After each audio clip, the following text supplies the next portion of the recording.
মা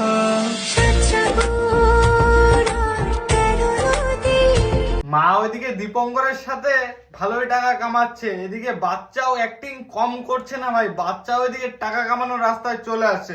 বলছি দাদা, একটা পড়াশোনার ভিডিও দেখলাম না বাচ্চাটার, বলছি নতুন একটা মাকে নিয়ে তো খুব ভালোই ভিডিও দিচ্ছে, বাচ্চাটা অ্যাক্টিং করা শিখে গেছে।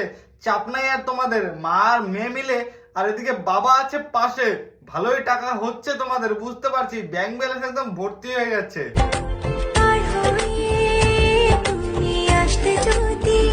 বলছি মৃণাল দা, বাচ্চাটার তো মা চলে গেছে দীপঙ্করের সাথে, বলছি বাচ্চাটাকে একটু পড়াশোনা শিখাও পারলে, এই মার চক্করে না ফালাইও না। আর যদি অতই ভালোবাসা থাকে তোমাদের বালের, তাহলে এক কাজ করতে পারো না, বিয়ে করে নাও, তাহলে তো হয়ে যাচ্ছে। এই বালের মেয়েটাকে দেখায় দেখায় বাল মিলিয়ন মিলিয়ন ফ্যান ফলোয়ার কামাচ্ছ কেন?